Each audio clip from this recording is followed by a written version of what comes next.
This conference during the will now last be lecture session recorded. yesterday. I hope you had a chance to go through the presentation that we made yesterday. I hope the video was shared with you, and you would have a lot of questions based on the presentation that we have seen. So please keep that questions in your mind. What we shall do first is we shall first start the demonstration. Please try to see if the questions can get answered by the demonstration that we make today or not. If they are not answered, we shall take them somewhere towards the end of the session, because we have planned the presentation for something like about demonstration session for something about 1 hour 15, 1 hour 10 minutes.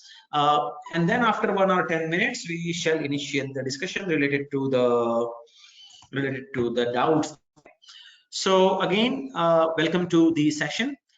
If you recall our discussion yesterday, what we did is, we said that if you really want to build a meaningful component using 3D printing or additive manufacturing operation, you need to involve the virtual platforms in a considerable manner. In fact, amongst all the manufacturing processes that you have around you, 3D printing or additive manufacturing is something which will require a considerable effort and help from computer. So what we are going to do is, whatever exercise or whatever steps that you carry out on a piece of computer, those all steps we shall be demonstrating today. In fact, by the end of today's session, I will say that you will be able to learn what all I need to do to take on a computer before taking the drawing or before taking a component to the 3D printing machine. So if you recollect our discussion in the last class, what we said is, if you really want to build a component using 3D printing process or additive manufacturing process, you need a CAD model. CAD model is your starting point. And we discussed whatever the different ways using which you can bring model. Okay, once you have the CAD model, and you can not slice a CAD model directly, the next thing that you do is you convert a CAD model to a standard tessellation language format, which is called as an STL format. You have learned in the last class what this STL format is, what is the importance of having an STL format, and why I cannot use a CAD model directly. Once I obtain an STL format, so today the first transformation that you are going to learn is, you are going to see what all do you need to do so that you are able to convert a CAD into an STL file. Once you have an STL format, what you need to do is you need to convert it into a layered format, because this layered geometry is something that you deposit via a machine. Okay, so you are going to learn in today's lab session, how do you convert an STL format to a CLI format, interface format, or a CLI format. Okay, and you do that basically by solving an intersection of a building plane or a cutting plane by intersection with the STL format, which is essentially a planar information. Okay, so at the end of this step, what you do is, you have now a format which is containing a layered geometry, and this format or this information will go to the machine. So what do you do next is, this layered information is taken to the layered deposition machine. This machine may be an FDM machine, this may be an SLS machine, this may be SLA machine, this may be a direct metal deposition, or this may be a laminated object manufacturing. Per se, any physical process that you carry out. So if you see, these three important entities is something that you do with the help of a computer or a laptop. Okay, and what we are going to do in this lab class is, we are going to learn how basically you can use different softwares in order to demonstrate this. Okay, so at IIT Jodhpur, we have a variety of softwares available in order to design or in order to achieve these requirements. One of the PhD student, as I told you in last session, Mr. Sudhir Kumar Aitha, who has been pursuing PhD with our group, although he doesn't work on additive manufacturing, but he has a considerable experience of working on additive manufacturing behind IIT Jodhpur. So Sudhir would be helping us with the demonstration. Okay, so with this, I would leave the presentation rights, and I would request Sudhir to share his screen so that we are able to begin with the demonstration. Sudhir, you can share a screen if you have the administrative rights. Yes, sir.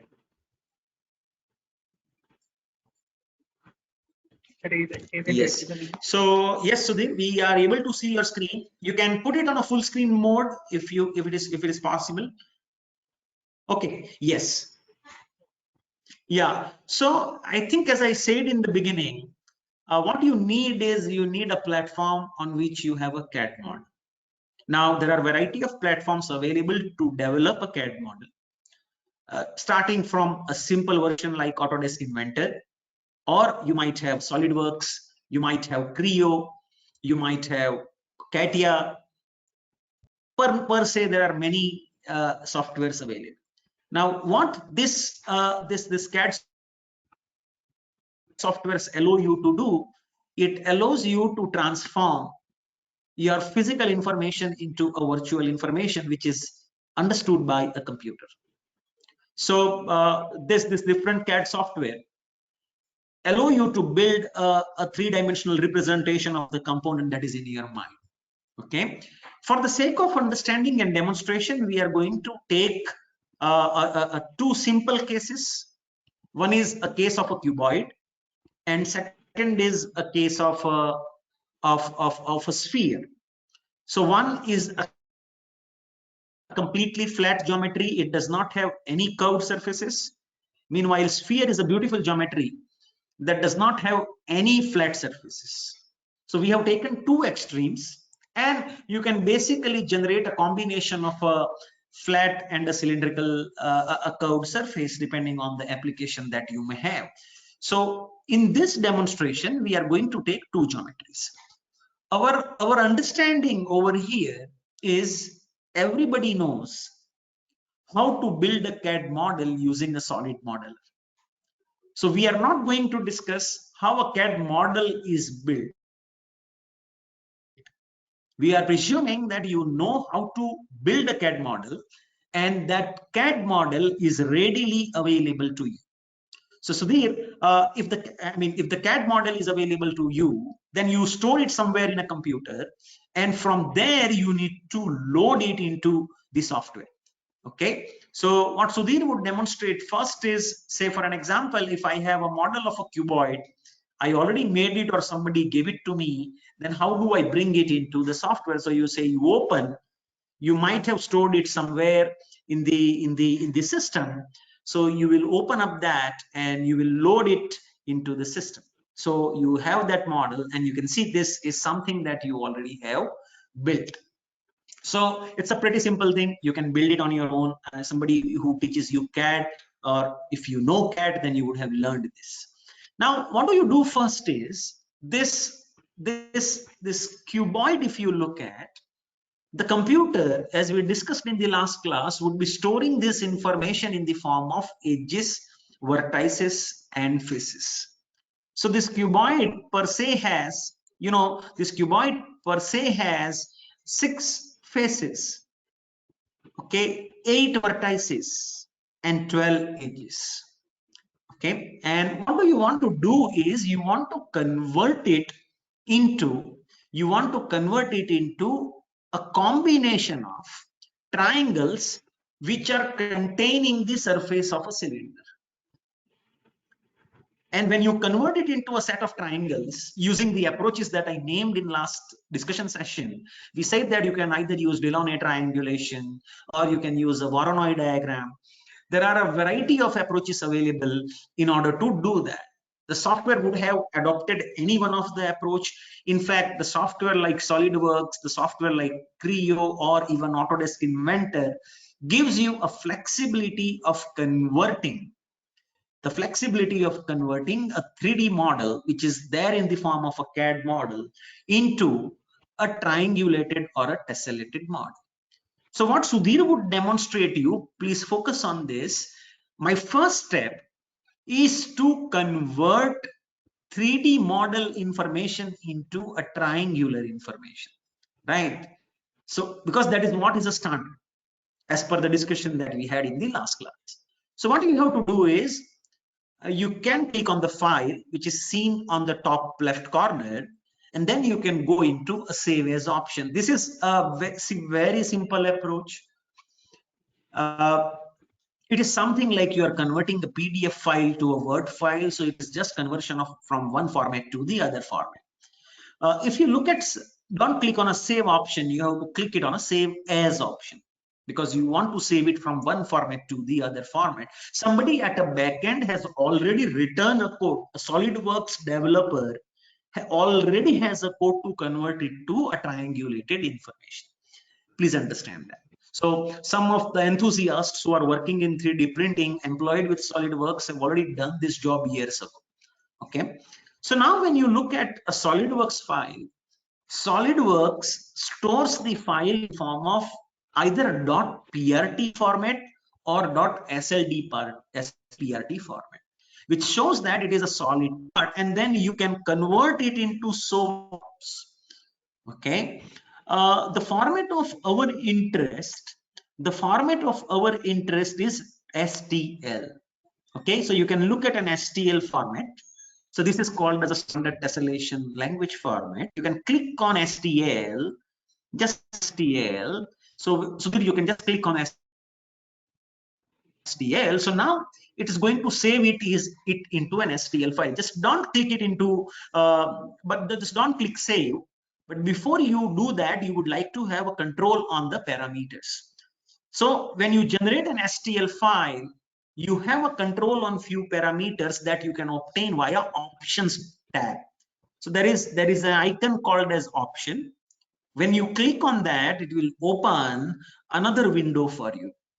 Okay, so you can see we discussed quite a few terms in the last session. We said that you can save a file in binary or an ASCII format. Last class I have discussed binary and an ASCII format. Currently it is in ASCII, so there you can just click on binary to show how they can store it in binary. So it will unselect ASCII because you can only convert it to one form. If you want to have it in two different forms, what you do is first time you store it in ASCII, second time you store it in a binary, and you see the difference. So then we will keep it ASCII for the sake of understanding. Okay, now the unit of the CAD model is also very, very important. Okay, so you can look at the next option, that is a unit option. So there you can click on the down selection menu. So it can be millimeters or it can be inches.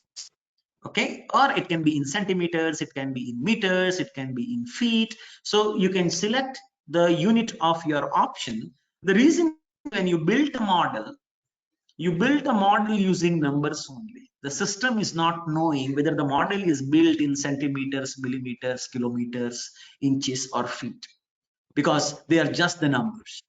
What is there in your drawing, the system doesn't know. So you need to convey, for the sake of our simplicity, we shall be keeping it into millimeters. Okay. Now, the next important point, if you look at the discussion in the last session, I said that you would have so that you can keep it into millimeters and just unselect that. The other important thing that we discussed last class was, how do I want to approximate, whether I want to approximate in the form of a coarse, fine, or a custom control. Okay, so coarse is something, as I said in the last class, which will give you, it will be a crude approximation. On the other hand, you can click on the fine, which will give you a very good approximation of the geometry, but it will generate more number of triangles. The coarse or a fine approximation will not apply to the spheroid, the cuboid. The reason being, it's a flat geometry. So if you remember our discussion in last class related to chordal height and the angle that we discussed, the deviation, the chordal deviation and the angle, that majorly applies to the geometry having the curved features. It doesn't apply to flat features. So in flat feature, you should not be unnecessarily going to find. There is also a third option called as custom. So when you click on custom, you see the other two options in the form of deviation and angle gets activated. So if you remember my presentation yesterday, I have explained you the meaning of what is deviation and what is angle. Deviation implies a chordal deviation. An angle implies the angle that you would have seen. I have drawn an angle in the last session and explained to you what this angle is. So you can also control both of this. Okay. The other options you don't explore at this point, maybe this much information in terms of an STL control should be fine at this moment. Okay, so Sudhir, you can leave it to course. Okay, and we are fine because we know as a user of the STL that we really don't know, we really are not going to need a coarser approximation here. The reason being my geometry is a completely planar geometry. It does not have any curved features. Although we will see the difference between coarse and fine in the subsequent step when we adopt a spherical geometry which has a kind of a curved surface. So let us say we take a coarse option. Okay, so Sudhir, you can take a coarse option and you can say you can move to the next step. So you have selected the options and now you press OK. I hope Sudhir, you can just okay, just say save now. Just say save now. It's fine. You can say save now. Okay. Yeah. So say save. So you are going to save it, and it says it is already existing. So you are writing that. But what is very important at this point of time? I told you a story in the last class stating when you divide one rectangular face into a triangle, it will get converted into two faces. It will get converted into two triangles. So a cuboid has 6 rectangular faces, and when you convert it into an STL, it will get converted to a body which has 12 planes. And you can see what are the total number of triangles. That information it is shown. It is also showing what is the format in which it has written. It is also showing what is the file size, and it is also showing where is it stored. So that you can click on yes, and you can just rotate this cuboid to show them where are those 12 cubes, where are those 12. Okay, this is a normal file. So then please open an STL file now.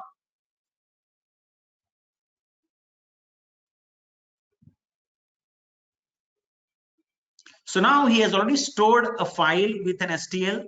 So he is going to open, you have to select an STL, all files, and you can see cube.10mm, that is what is an STL file. So he's opening that. So please open that. Yes, and then you can, yes. So what is the problem? Why are we not able to see the triangle, Sudhir? 1 second. Yeah.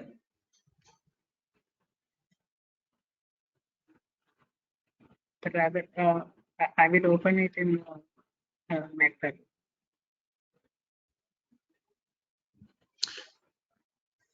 Yeah. Anyway, just it's not converting it. I think you open some other file. It seems just close it and open it again. Okay.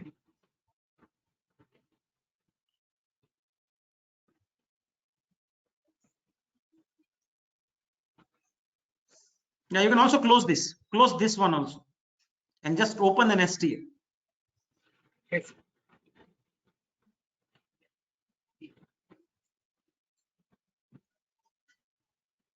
Just click on STL, yeah, and then yes, you can open up this because it is giving some error which it should not give. No, it is giving some error because you have rewritten the file, it seems.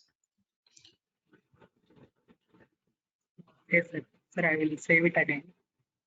Yeah, save it again. Just delete that file from the folder, okay, and then regenerate an STL. I think because of the names which are already there, it might be creating an issue. Yeah. I will take other. Yeah, so save as, and then you just save it as an STL. Give it some other name. Give it some other name. Yeah, or you can put it somewhere. Give it some other name. One. You can put cube 10 mm 1 or 10. Yeah. No, that's fine. We have already kept it in the default form. So yeah, you're storing it on desktop. Yeah, so same thing, 12 triangles. Say yes, and yeah, say yes, and then now you open up that file.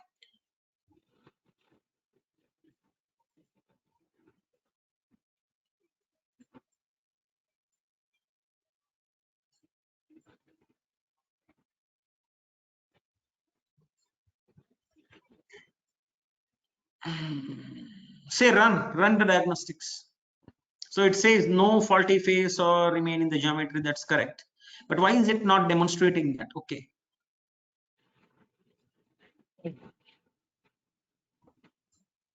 Right. I will look in. Yeah, just take it into a netfab. Yes, sir.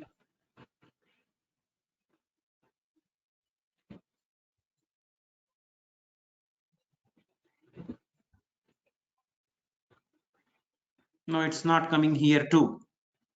But rather a repair file, can I? Yeah.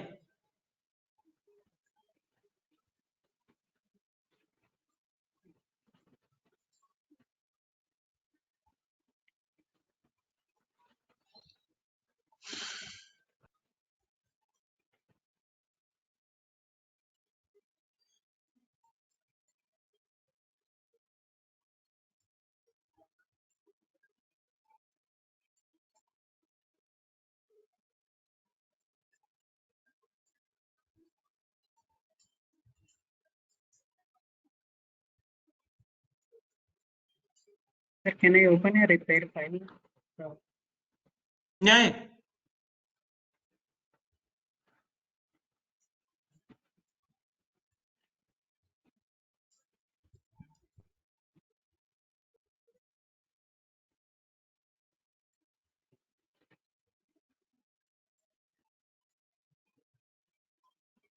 There is some problem with the software, it seems.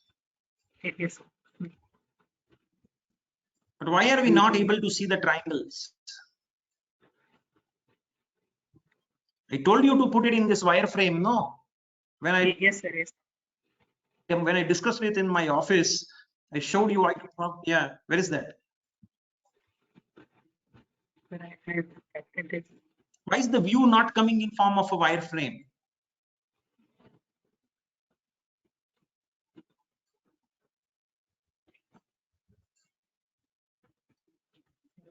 Can I open the normal? What you do is you just close this SolidWorks and reopen again. I think there is some terrific issue with your system.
but it is full and tesselation.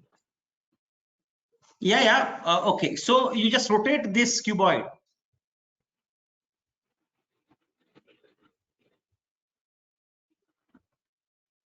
No, the one which has triangles.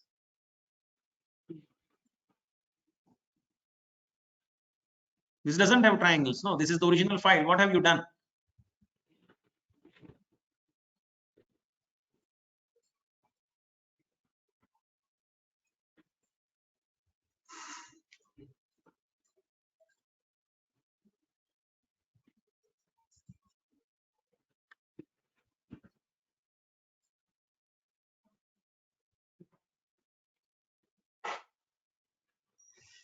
Anyway, leave that.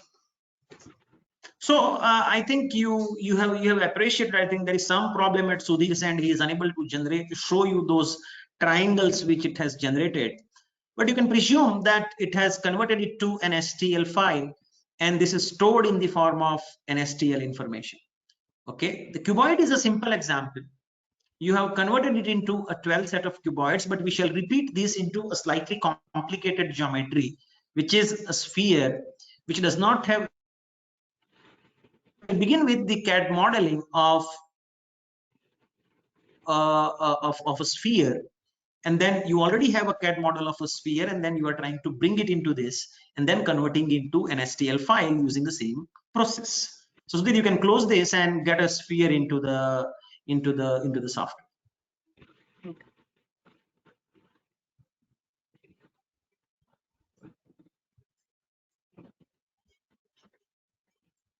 Okay, so this looks like a circle, but it is not a circle, because sphere from any three-dimensional angle, when you see it, it looks like a circle, but it's not a circle, it's a sphere.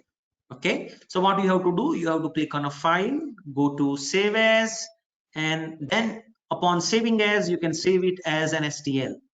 Okay, so you put it in STL. When you put it in STL, go on options. First we will try with a course option. Okay, so you should be able to see the difference. Say you have a course option, okay, and then I'm trying it with a course option. So say okay, and then I'll say save. So it will show me. You store it as other file. Don't overwrite that file. Okay.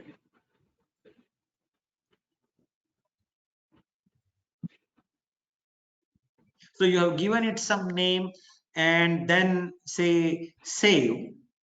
When you save, it will show what are the number of triangles that it has generated. Please see this. So what has happened?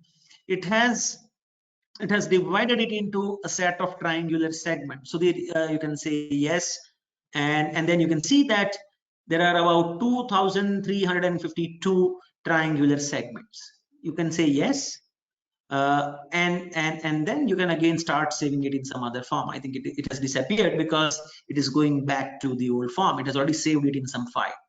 Okay, now we can try it with finer. So you can say file save as with a finer option. When I do fine, it should be generating triangles of much finer size, and then the file size should also grow. Okay, so you can put it on a fine. These are default coarse and fine setting. Okay, we shall also be doing custom in a minute. So you say fine, and then you say okay. You can see what it does.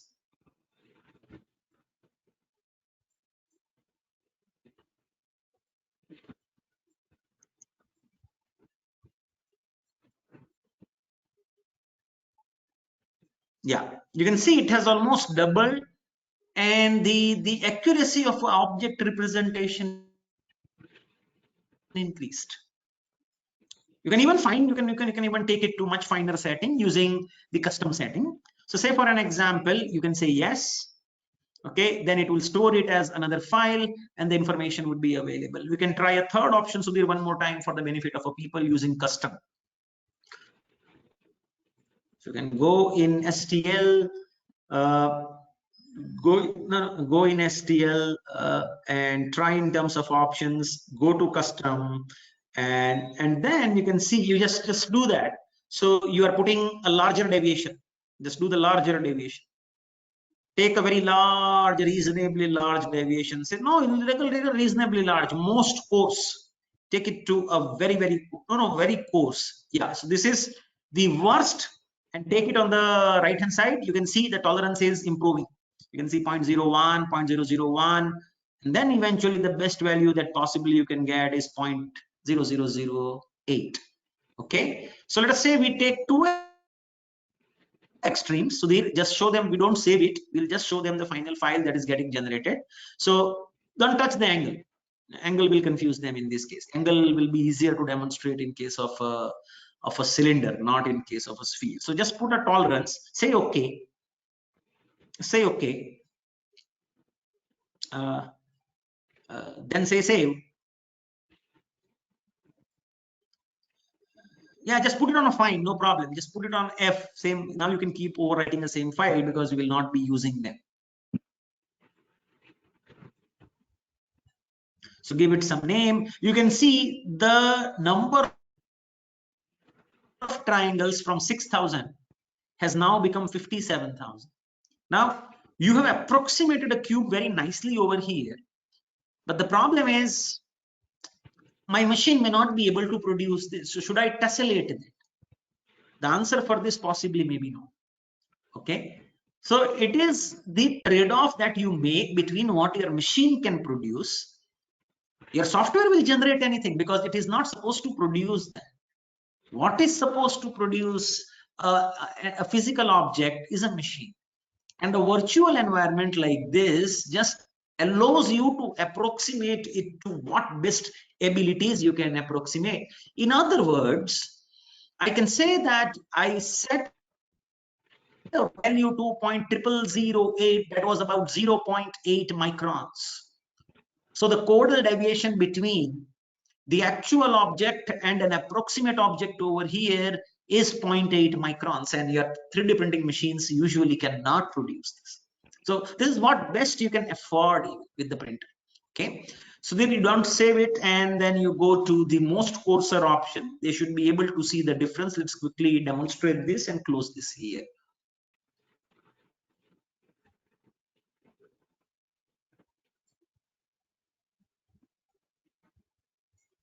So you have put now to the most coarse option, say okay, say okay, and say save. You are having around 57,000 there, and now you will see how many triangles you have. You have merely come to 2,352. Okay, but then you are having a relatively higher error in terms of approximating the sphere in form of a triangle. Okay, so this is the trade-off that you as a software user of a 3D printing machine has to make, that when I convert it to an STL, what is the approximation that I want to make, so I do not unnecessarily generate a larger file, which becomes very difficult for people to handle in the subsequent stages, where they go for a triangle, where they go for repairing of the triangle, or where they go for the other aspects. Okay, so I hope how do you convert it into an STL file is clear to everyone at this point of time. Okay, now what we are going to do is we have stored it into an ASCII format, so we are going to open one of the files that we stored as an STL file, say STL of a cuboid, and I would like to see how does it look like. Okay, so the STL of a cuboid was stored as some name. So what was the name? 1, right? So when we open this, you can open this always in a solid, but if you want to see what is the information in form of the geometric information, you would like to open it in a notepad. Okay, so I'll open it as a .txt file. Okay, so you go to open with and say open that file into a notepad. Okay, just open it so they're into a notepad. So you can maximize this so that they can see it on a full screen. So for a cuboid, I was expecting 12 faces.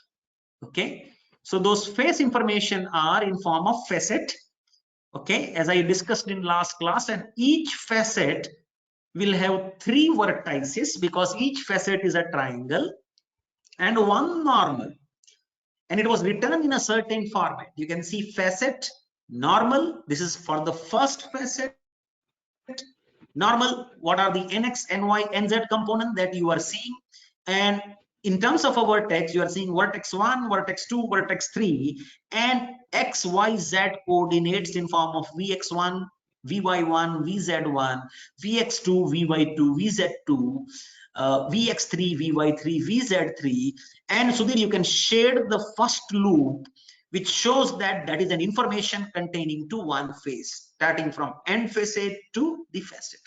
So this is one face information. You will have such 12 information. Okay, please see that. So they just scroll down. They should be able to see 12. You can just count 1, 2, 3, 4, 5. You can see 5 over here, 6, 7, 8, 9, and 12. Okay, so you have 12 facet information available in this file. And when you complete all 12 facet information, you will have end last line of a program would be returned by, so that you can just go to the last line, will be in form of end solid. Okay, and you can see it has stored it in the first line with a solid name, solid 1.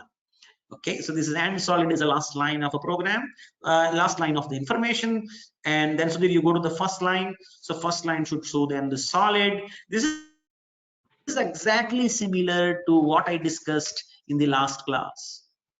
Okay, this is solid 1. 1 is the name of a file, and then end solid. So this entire solid information is now converted into an STL form.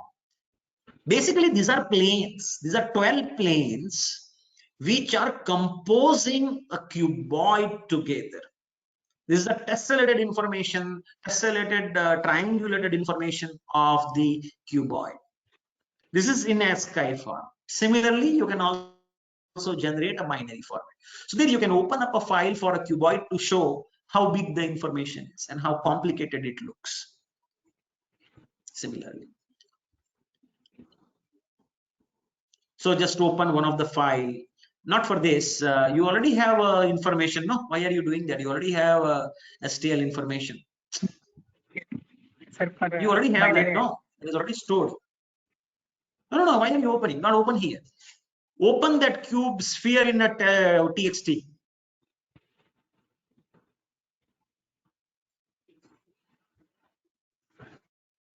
Yeah. So you just appreciate. Yeah. Just scroll in terms of number of lines.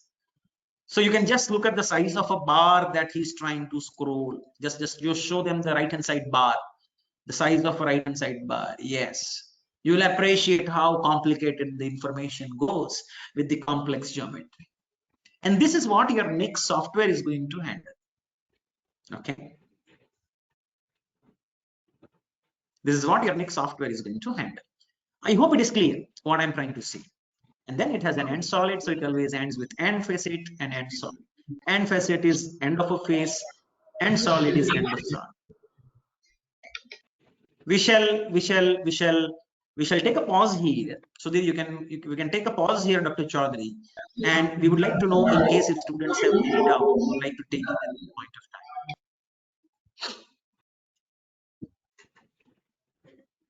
You can open up a SolidWorks, Sudhir.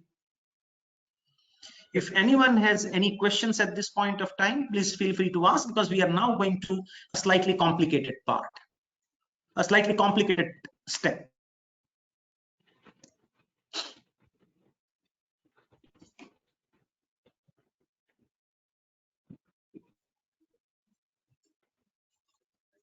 You can put up questions on a chat box so that we are able to see, and we can take it from here also.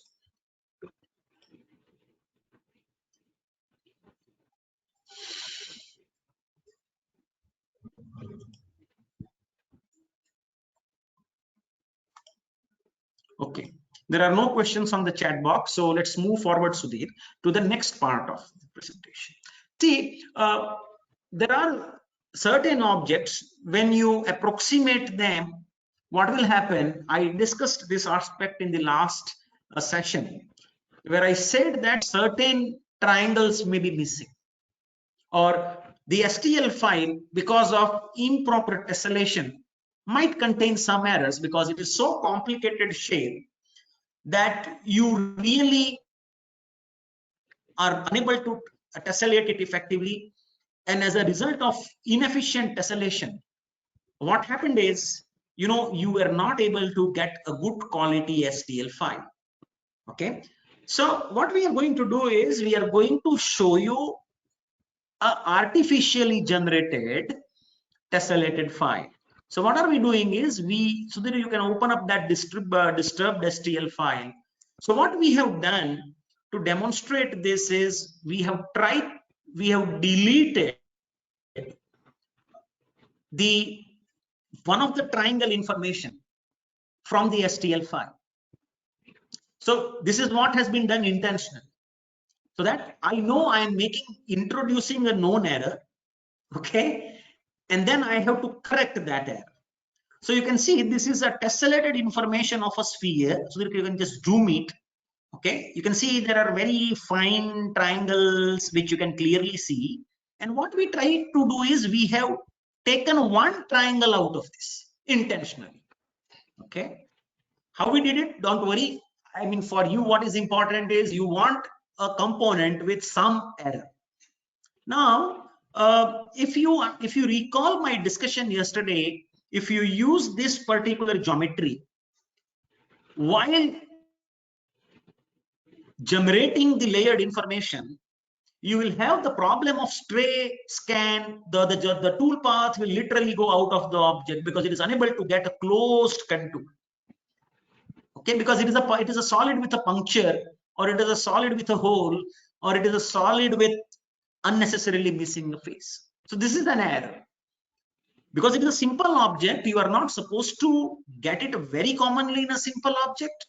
But when you have a complex object, because of approximations that the system make, you might be left with some errors. We don't want to take you to a complex object to begin with. We wanted you to understand it using a very simple object wherein you know that I have a file with this error. So when I correct it, I should know that yes, the error is actually getting corrected by a software.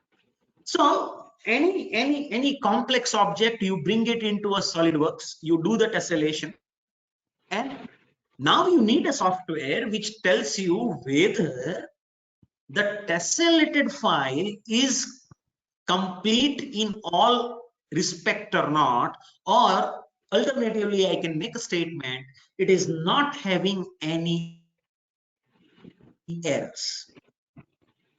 Okay, so you need a software that can test your STL file, whether my STL file is correct or not. How can you do that? There are many commercial software available, again, like modeling of a 3D object and converting it to an STL. But we are going to use one of the very simple to use and commercially popular software, which is called as a NetFab. Okay, so now our work with SolidWorks and here we are just going to one software to check whether the STL file that I have generated is correct in all respect or not. Okay, so there you can close this and you can show them the interface of a NetFab to begin with. Okay, so this is another software which is called as a NetFab. NetFab is made by a company which makes AutoCAD, or inventor per se. It is the owner of a company is Desk. Okay, this is also one of the very popular and widely used software. So what you do with this software is you, in addition to check the consistency of an STL, you can do many other things. But over here, we are going to use it for the purpose of one, checking whether my STL is correct or not. Two, to check if the error is detected in a STL file, in case if there is an error, then I would also like to repair that STL file. So this software, as I said, is being used for two applications. One, to check whether the file contains error or not. If it contains the error, I would also like to repair that. So there are two requirements. Let's try to see this by taking two components. The first component is a component that does not have an error. Okay. And secondly, we will take a component where we have introduced some error artificially. So I know when I take it here, I evaluate, because I'm learning, I should see that yes, there is an error which I created intentionally, whether my software is really detecting that or not. And if it is detecting that, is it same or it is something different? And then is it repairing? Then what is it doing? Okay. So Sudhir, we will demonstrate two cases. The first is a case without any error, and second is a case which is there with a error. Okay. So let's load a first STL file that does not have error, which is a normal STL file. You can just load that course or fine or whatever we stored. Yeah, just get it. Yeah, just get it. Get this sphere. Okay. So you say you have added it. Now it is showing. It should show you when you analyze it. It shows that there is no error. This is a perfectly good quality sphere which is existing. Okay. But now what you can do is it is perfectly fine. So there is no problem. You can do the analysis also. There are a lot of, you can just scroll the different things, say new analysis. You just click on the new analysis and just show what are the other things that we can do. Not this. Yeah, just cross there and say new. So you can design a lot of things, because this is a machine. This can also be integrated with a machine where these things will be useful. This is also a beautiful software. Let's not waste our time in just analyzing this. Now you can Sudhir close this and get a component which has an error. So now I am loading a part where I have introduced an error artificially, and you have seen that. Okay. So now I am adding the part. Okay. And you can see that it is showing. So where is the error where it is trying to show? Just we should show them the error very clear. Yeah. You can see that there are some things missing. Is there a place where it will show some summary also of how many things missing? No. This is what I'm visualizing with myself. But is there a place where we can show the summary? No, not really. Okay. So you can see that it has detected many inconsistencies in the file. Okay. And now it should show we want to repair this. So what I do, it is pretty simple. It has a repair tool. You can use a repair tool and start repairing. It will repair the object automatically. So they say when we place repair, see what it says is here you address faults in tessellated parts. These are faults like all these names I have used last session, like holes, self-intersection, incorrect triangle normals. You can also perform manipulations at a triangular level, including remeshing and extrusion. So this only works on meshes. Okay. So now I apply this. Yes, we should apply this. Yes. Yeah. Yeah. So you can see it is showing you a kind of statistics.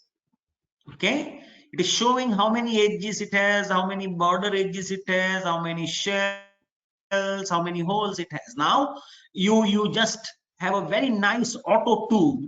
You try to repair this using an auto tool and say, I would like to remove an old part and I would like to replace it with a new part. Okay. So just remove an old part.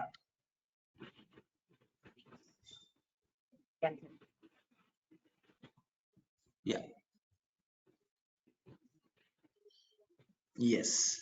So it is showing you 3 repair actions, which are pretty simple. Okay. It has shown you how many repair actions it was having. And now if you see the object, you can see that it does not have any holes left. It has corrected the file. Just rotate this so that they should be able to get a feel that from whatever places I removed those triangle artificially, it has generated an information for that. Now this is an optional step that you should use, and it is recommended to use this because every time you don't get a simple object like a cuboid and sphere in your life, when you get complicated objects, you are going to get errors, and then you have to deal with these errors. You have to repair the object, and for repairing you need tools that can do the repairing. And in fact, Autodesk NetFab is one of the very powerful tools. In fact, we have the version of it at the institute, so you can see the full version, but you can also download a trial which works for a few days, and you can learn quite a few things using that. Okay, so Sudhir, we are done with the NetFab. I think nothing is remaining in NetFab. Yes, sir. Yes. Okay, so we'll stop here. If you have any questions, please feel free to let us know. Yes, Sudhir. Nothing. Okay, so we would like to know in case if the audience has any questions, we would like to know that, because now you have completed a first loop. A CAD model is now converted into a correct STL file. You have a certificate of that yes, my STL file that I have generated does not have any errors. It is correct in all respects, and I'm ready to go to the next step, which is slicing off the object and generating the support structure information. Okay, so if you have any questions, please type in the question box. We will be happy to answer that. If no questions, we shall move forward. Sir? Yes. Sir, how can we remove this the staircase effect in the additive manufacturing file? Have we talked about staircase effect yet? Master, we have not talked of staircase effect. Please ask the question that is relevant to the topic. There is no staircasing here. I have not sliced it yet. This is still a surface information. Staircasing will come when I go to a layered geometry. I have not gone to a layered information yet. I'm still at a surface level. Staircasing, if you have attended the talk yesterday session very carefully and seen it, staircasing comes only when I slice, and I have not sliced it yet. This is still an STL format. And if you want an exact representation of an STL, we talked about it, you can go to much finer tessellation size, coarser tessellation size. But that has nothing to do with staircasing. Staircasing will arise when you cut. I have not cut the party. Is that clear? Yes, sir. I hope that is clear. Yes, sir. We have not cut the party yet. This is still at a planar level. Yes, sir. Okay. Any other questions? Okay, so then we can go quickly to the next software, because otherwise we shall be running out of time.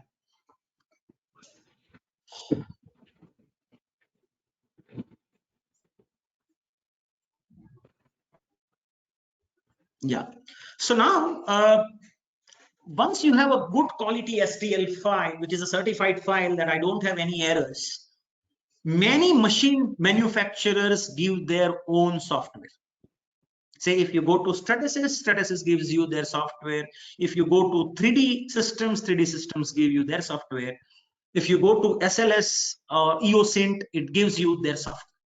So different machine manufacturers give you their software, and that has its own controls. But we are not going to talk about a machine specific software here. Rather, now my next step is, because why that particular software is given by a machine tool manufacturer?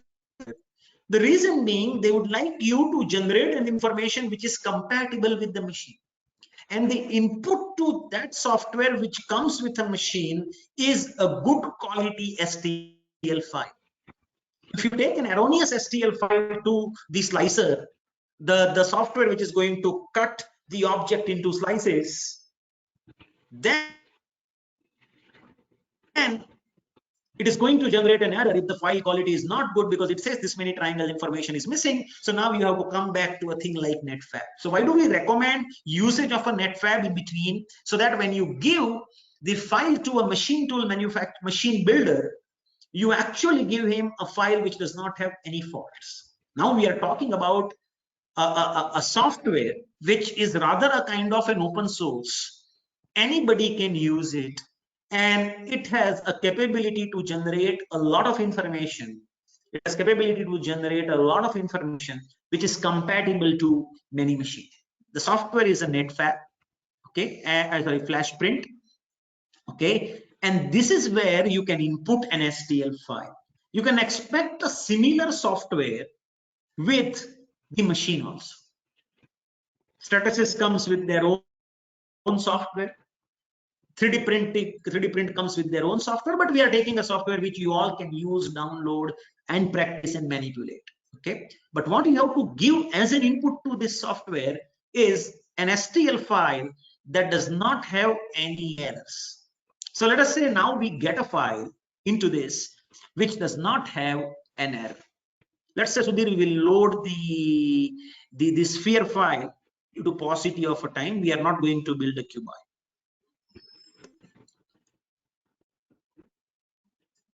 Yeah, so you load a sphere file, a normal sphere file.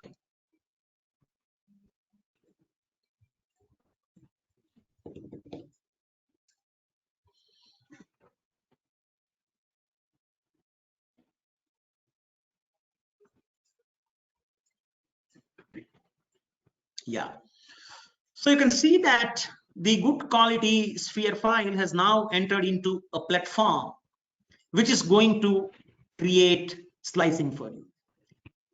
The building direction for sphere, use any building direction. As I discussed the building direction in last session, you know what is the meaning of a term building direction. It is the direction in which I'm going to deposit the layers. I put sphere in any orientation, it is going to create a same geometry as the object is symmetric 360 degrees. Okay, so building direction is something that I need as an input. Second thing that I need as an input for this is a layered information. So what is the layer thickness that I would like to give? Okay, so I hope you are able to recall what all information I need. I need a STL file, I need building direction, I need what is the layer thickness. The information related to layer thickness will come from the machine. I should use a layer thickness my machine can build. If I use any arbit layer thickness which my machine cannot build, there is no point about it. If there is a building direction, machine can only build in object in a certain dimensions. So when you put an object, you should see that it is fitting into the work volume of a machine, and accordingly you are deciding a building direction. Okay, but we have taken a relatively simple object, so here you can zoom it to show them what is the difference between the work volume of a machine. Zoom in. So it should show a big cube where this is, and yeah, good. So you can see there is there is a big cuboid which is shown. Okay, this big cuboid is something that is where your part can be placed. This is volume of a machine where the printing can happen, and the part should be contained within that. So in fact, when you put a component on a machine, if the component dimension is larger than this volume, it will show I cannot print this part in the preliminary stage itself. Okay, but our part is a reasonably small dimension part. Now you can zoom out, Sudhir. So zoom in so that it's fine. So they should be able to see where is my volume of the machine and where is my component. So this is what is, you are building a small size of a sphere. So it's not a challenge. Okay, so this is the first check that you perform, and now you are going to give information related to the layer and the building direction. So let's demonstrate that quickly. Okay. Yeah, so you say I will start slicing. The moment you start slicing, it will show you quite a few options. Okay, let us say it is there. Machine is, you don't worry, this we should not be talking much. The reason being, this is a very machine specific information. Okay, so depending on what machine you have in a database, you can choose a material. It has two nozzle, so you can choose and just show them the material database that has, it has PLA. Just click on this. So PLA, ABS, PVA, flexible filament, these are the materials that it can handle. And the left material is another nozzle, because you are using an FDM. So you have usually two nozzle. One is for a build material, and second is for the support material. Leave that part apart. So then let's go to the general control. Okay. So when you go to the general control, as I said, the first information that you give is what is my layered thickness. Okay, so you can see there is a control called as a layer height. Just allowed to change this. Just show the how you can change a layer height. So you can type your layer height here. So if your machine can print 0.2 millimeter layer, you need to enter 0.2 over here. On many machines, because you have to create a first layer on which the entire component would be placed. So you can also put that first layer. First layer would possibly be printed using support structure, and then subsequently it would be built using the build material. So you can also put that. For a machine specific software, the subsequent, okay, why you cannot set that? Because they come from the capability of a machine. So machine tool manufacturer which has built a software for his machine would give his parameter as a default choice, but as it is an open source, you can write this so that it becomes compatible to the machine that you have. You will not be given any control on this, preferably on a machine that you have. If it has a range in which it can operate, you will have the variation. But the machine manufacturer will ensure you are not writing a value outside the range so that you don't make a mistake. Okay, so these are general information, so that you can just scroll it down to show what are the other things. You can set speed. When you complete one layer, you are going to come back to the next location for depositing another layer. So what will happen? You will quickly go to that. So these are called as retraction parameters, which would be much faster. So what do you do? So all that you have to write in your program. So that information is given here. Okay. Apart from that, just because this is general software, just so that we will not be talking this. Let's go to the other part. So you have another information in form of shells and infill, which we are not talking at this moment. Many times you are not interested in building a part as a solid, rather you are interested in building it in form of a hollow cavity to reduce the weight. You can also build shell, and then for that there are various design parameters called as infill that you can control. We are not going to discuss that, but what is important as a basic information is a support. So support is something where you define the support material. So what is the extruder? You can also define. We talked about different types of supports in the last session, so that you can just leave that.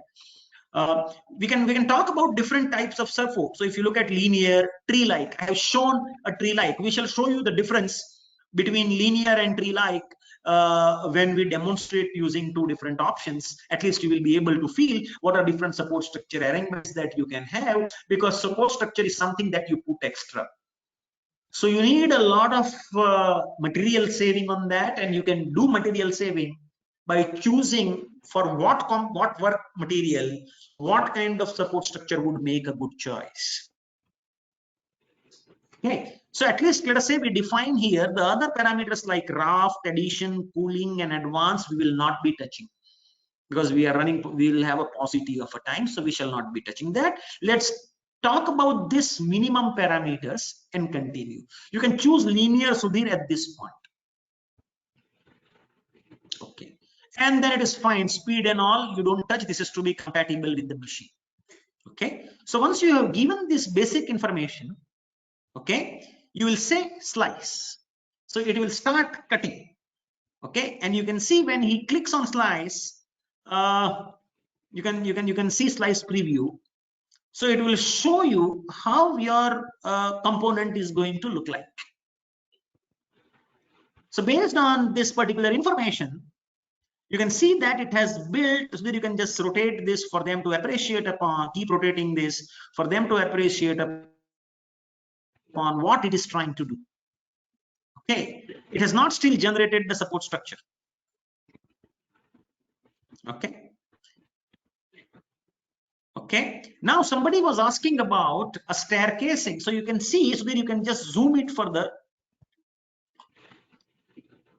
You can zoom it further. You can see, yes. So because this is a curved face, what has happened is when you go from one layer to other layer, as you cannot build a curved layer, what is happening over here is, you are unable to get a perfect cuboid, perfect sphere. This effect, as I discussed in the last session, is called as a staircase. Now, how can you minimize this? One option is, I'm not happy with the current configuration. So what will I do is, I will try to slice it using much finer slices. So then you can, we have done it with 0.2, possibly you make it with 0.1 or 0.05. Okay. So what you do is, now you would like to redefine, because you were not happy with this thing. So what you do is, you can say start slicing. Okay. And then make this layer height from 0.2 as 0.1. So what will happen now? Now it will create much more, the number of layers that it will make will increase. It is going to take more time in building, because earlier if it was using 100 layers, now possibly it will use 200 layers to build it, because it's almost doubled. And provided this layer height your machine is able to build, if your machine is not able to build 0.1, there is no point, because you have to live in that case with a staircasing effect. Okay, so what you do now, so there is just, if you assume that my machine can build in a range between 0.1 and 0.2, now I have gone to 0.1, just say, and then they say slice it, you will be able to see and appreciate upon what change it has made. So you say slice too thin, you can say it has given you a warning that you have now taken a very small size. But yes, what has happened is, my staircasing got slightly reduced. I cannot eliminate it completely, please understand. If I want to eliminate it, that's a very interesting research problem. You learn how do you deposit a non-uniform layer thickness. Then only you can minimize. So what I have to do, when I'm moving somewhere, I have to deposit 0, slightly it has to grow when my tool is moving in a plane. So I have to deposit a variable amount of material. This is a very challenging nozzle design problem, because I have to melt a variable amount of material. The velocity of a nozzle, I have to deposit that amount, so that I'm depositing it in form of a curve, rather than depositing it in form of, a kind of a vertical 90-degree line, because in our case, the layer is of a uniform thickness at this moment. In fact, a lot of work is going on. If you look at research problem, this is a very interesting research problem to take and pursue upon that. How do you do that? In fact, many newer configuration machines have now come up with solutions for that. Okay. So this is what you can do in terms of controlling the layer thickness. So there it is not showing the support structure. Yeah.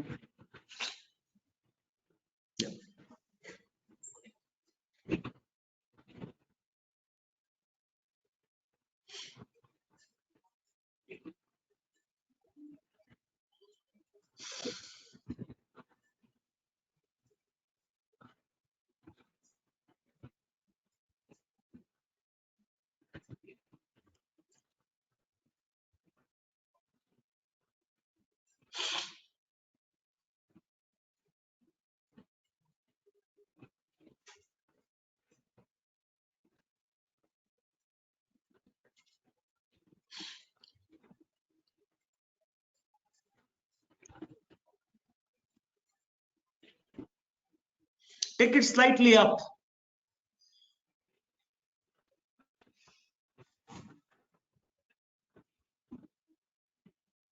Yes.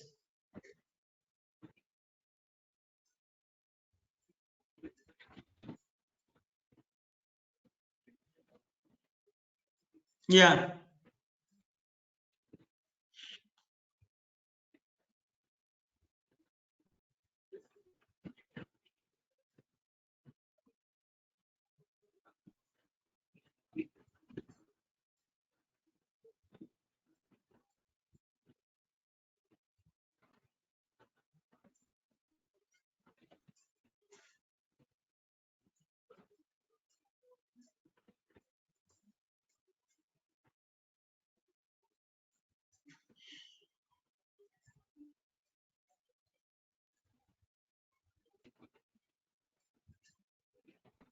No, it is still not coming.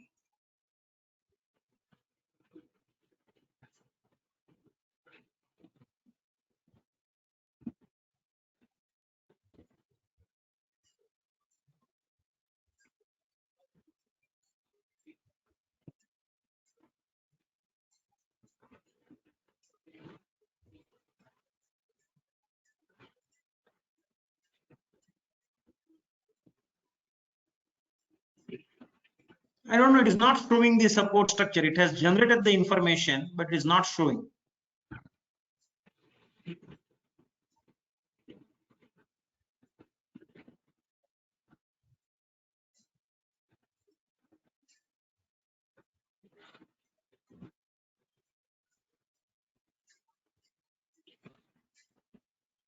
Leave it, it's fine.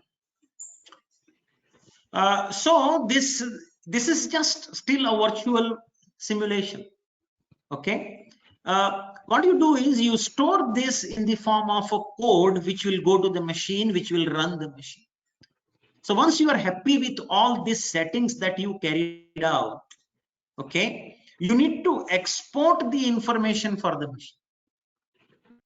What you can do is you can do local save, so that you can generate that file which is given to the machine for the purpose of printing, because software doesn't run. So you can say save to local.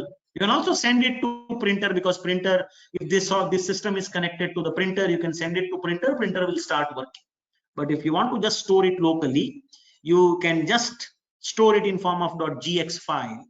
Okay, just say save, and you can open this file into Notepad and then see what it has done.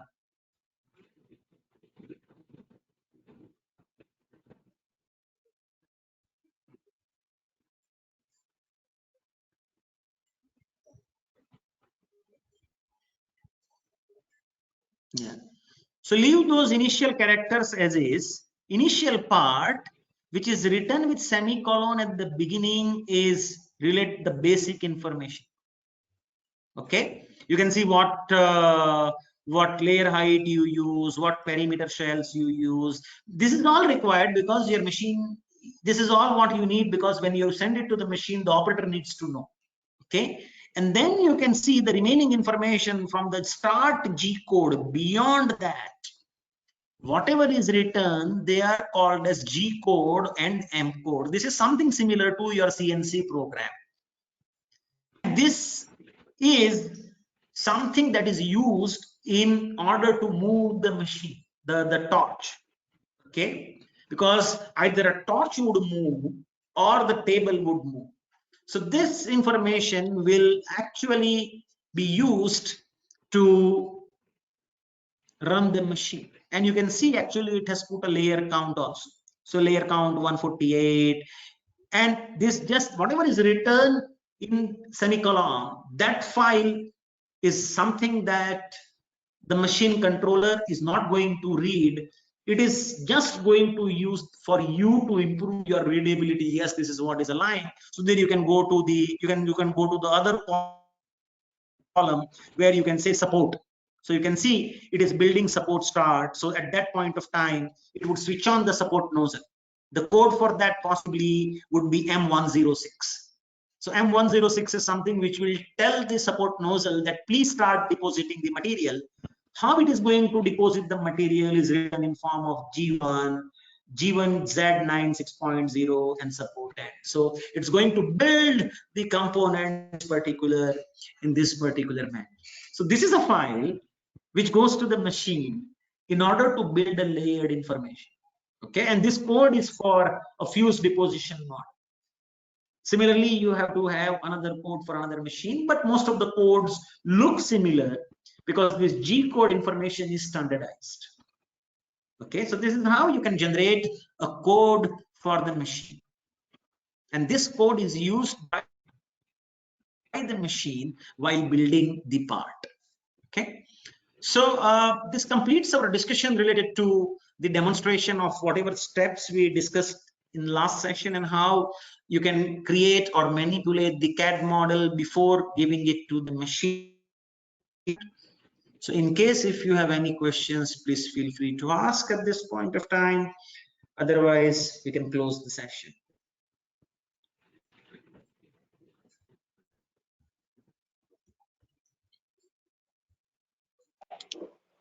Sir? Yes. Sir, shall I ask a question related to composites? Additive manufacturing As I in told in the composite. session, we shall not be taking any questions which is beyond the scope of the talk. Oh, okay, sir. Okay, sir. Because I mean, we have been talking about virtual aspect. If anything is dealing with composites and virtual, I'll be happy to answer. But if it is something with materials, I'm not a subject expert. I may not be the right person to comment on that, as I said in the last class, last session. I may be knowing, but I would prefer not to answer because I am not someone who has been called for that purpose.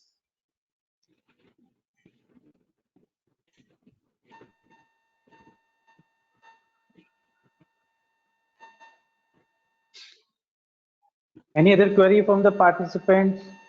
They may write their questions in the chat box or they can unmute and directly they can ask question to the sir.